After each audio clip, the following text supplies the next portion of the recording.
It's Covino and Rich for Now or Never, and we welcome the Miracle Man, Daniel Jacobs, to the show. Thank you, man, for making time for us. Thanks for having me, brother. I appreciate it. It's a pleasure. We're big fans, man. And before this, we did a little pre-interview on some of your top 5 fighters in the game right now. And you said Terrence Crawford, Errol Spence, Gervonta Davis, Anthony Joshua, and yourself, of course. But we noticed a few names didn't make the cut. Yeah. Those what guys names being were you thinking of? maybe Triple G or Canelo Alvarez. Why do you leave these guys off? I mean, it wasn't enough to put on the list. You only gave me 5 options, but I guess I was, picking my top 5. I think, those guys who I mentioned are some guys who I really like to watch. Maybe being biased or not, I just feel like at the end of the day, these are really good guys. So you could arguably say are top 5 in the world regardless, the way everything kind of crumbled, it would hard to put Triple G ahead of Canelo.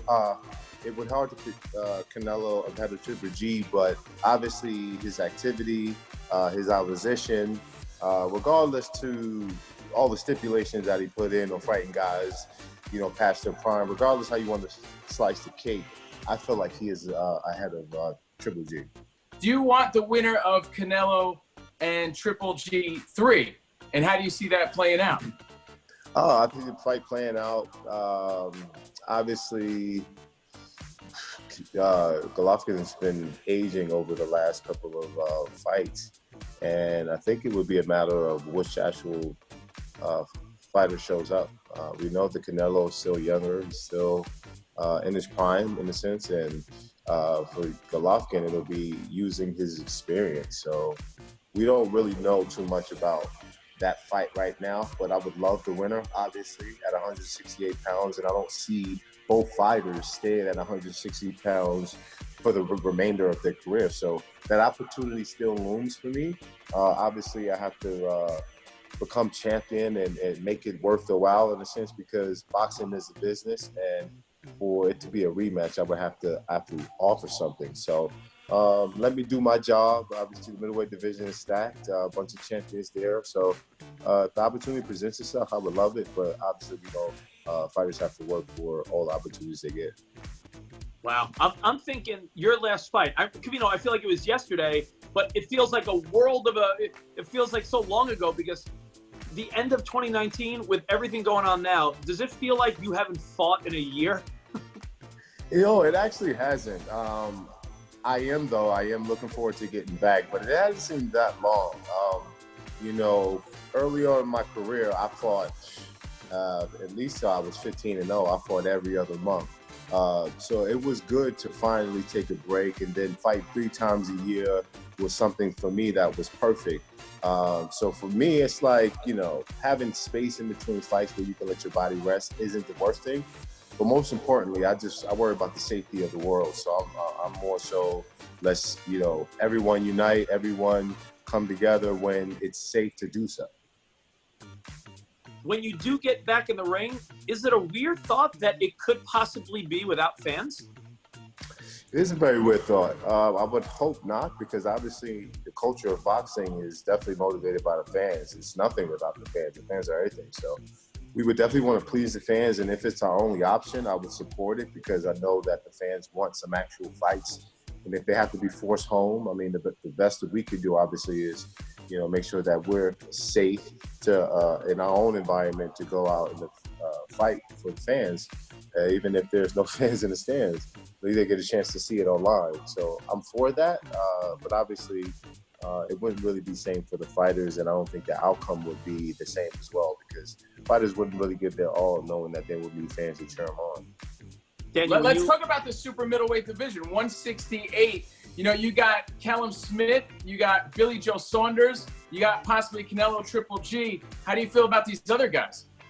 I feel like those other guys, those other fights, those other opportunities are just as big. A fight with Callum Smith, I feel like, is the biggest.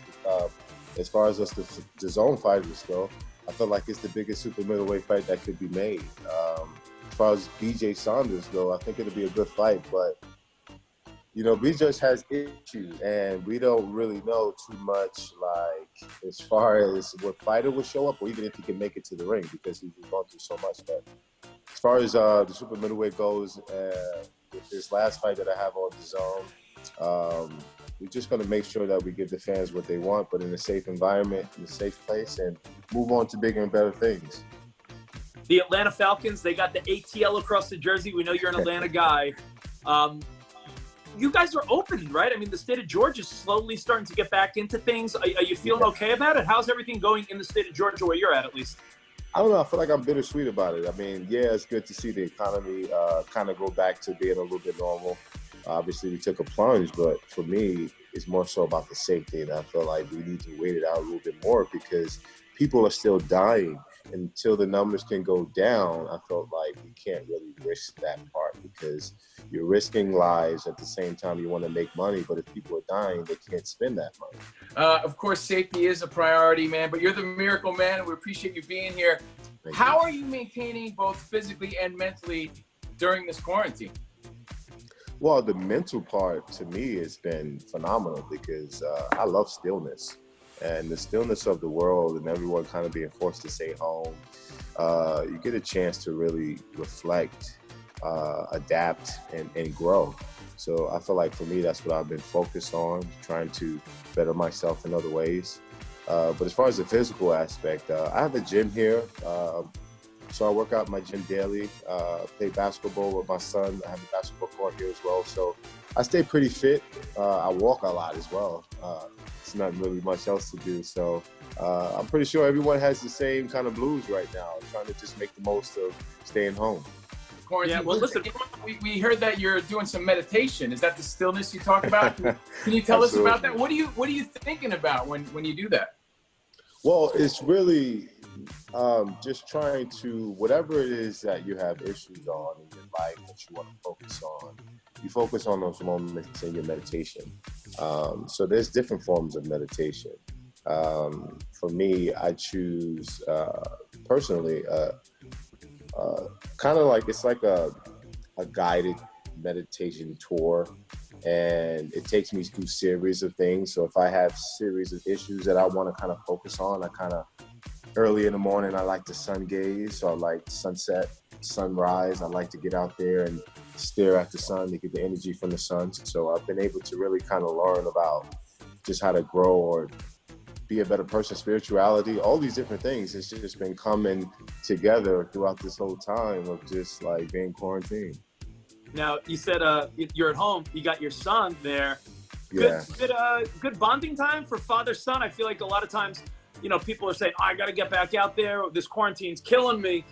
Yeah. But family time's important. That's probably part of your mental focus, spending some of that quality time with your son.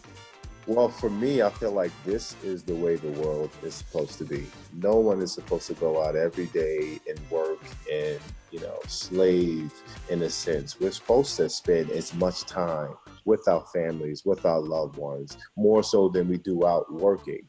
So I really appreciate the time that I have, that I get a chance to spend with my family, and know that everyone is doing the same, because the world is going to be a better place from this whole pandemic. I mean, it's unfortunate, but I really see the positives in all of it.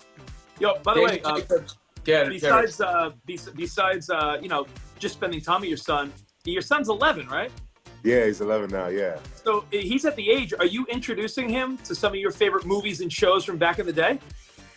Oh, he's been introduced to that. I feel like my son has such an old soul.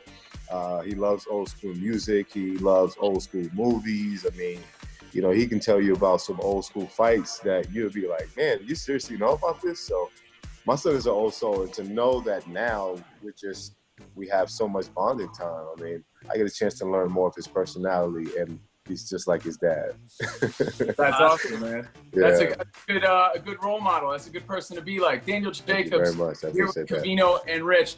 Thank you for making time for us. Stay safe. We can't wait to see you fight again, man. Thanks for watching ESPN on YouTube. For live streaming, sports, and premium content, subscribe to ESPN+.